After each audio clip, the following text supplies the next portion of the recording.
tweet us about what you think about the future of money. I asked Maria about this. She's like, I don't know. But can you imagine you walk into a grocery store, right? You don't have a credit card. There is no checkout counter. You walk around, you pick up the things you want. The grocery store just knows who you are. And when you walk out the door with all that stuff and throw it in a bag, it knows and it charges it to your account. And by the way, if you didn't want something unhealthy, you can't even buy it. Hocus pocus? Stand by 3 minutes. So pretty good news. Now that newspaper article from the Times that I mentioned this morning on the future of money, or really no money as we know it, not anymore. Bank of America closed. Citibank closed. Stop cheering.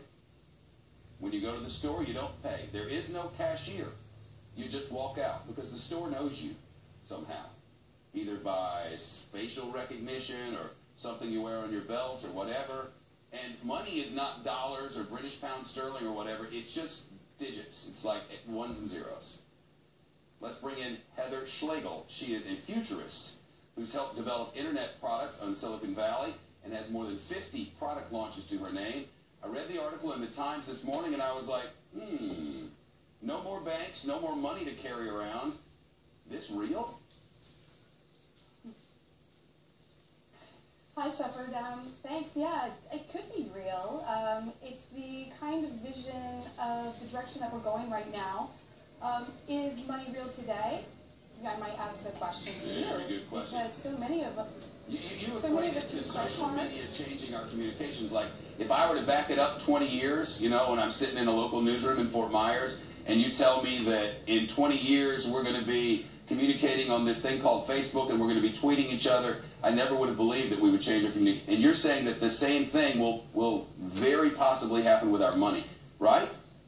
It's certainly a possibility. The scenario that you kind of outlined, that was outlined in the article, there's this idea of mashing up the trend of wearable computers, which right now are being used for tracking a lot of our medical and our body metrics. But there's really no reason why our wallets cannot be also connected to it, or we can't have some kind of financial artificial intelligence that already knows what our preferences are, what we want to do, what currencies we want to pay in, what our rewards are at certain stores or service providers. So why should we even have to bother with wearing a wallet or carrying that around when we can maybe have it as a bracelet or a ring or a watch or, like you said, a belt? And think of it, isn't there already, it's not just Bitcoin here, your American Airlines frequent flyer miles, aren't they money?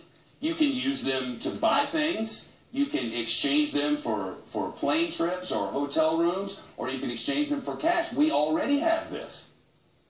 That's right. On a regular basis, anytime I can, when I'm buying something on Amazon, I will use my American Express rewards points. I mean, to think that I can buy books or a new microphone or a reverse osmosis water system with my American Express rewards points, I mean, how can you not say that that's not a currency? So the question is, add 25 years, do we even have to have a currency? And if we do have to have one, why do we have to have one? Well, I think what we're seeing happening right now with currencies, and Bitcoin is a reflection of this, is that we want our currencies to communicate more information than just the financial transaction. In the case of Bitcoin and some of these future currencies, we're going to have our personal values embedded in the DNA of the currency. People who use Bitcoin have a certain set of beliefs, and by using Bitcoin, you communicate that you share those beliefs with that person. In the future, we're going to have other currencies that have different beliefs. Yeah. And so one example is if I have a certain types of belief, I believe in local currencies or local communities and the local businesses. Maybe there's a local community currencies, which those exist today. Yeah. And I'm going to a local business and I'm going to say, hey, I want to pay for this in the community currency because by paying for this, I show that I'm part of this currency. Whereas if I'm traveling in Europe and I don't have that local currency, I can't say that I'm part of that community and communicate that. Yeah, all right, Ms. Schlegel. So I think in the future... Go ahead. Sorry, I didn't mean to cut you off. We have a weird satellite delay. I can't help it, but I'm out of time. Oh, yeah. So think of this. Okay. Schlegel, thank you. So think of this. That was our question of the day. You could also set your preferences with this non-existent currency. Tell it, for instance, I don't want to be buying chocolate because chocolate will make me fat. Rob, you have them, right? Who has them? Chris has them. So we've gotten tweets from you. What are they saying?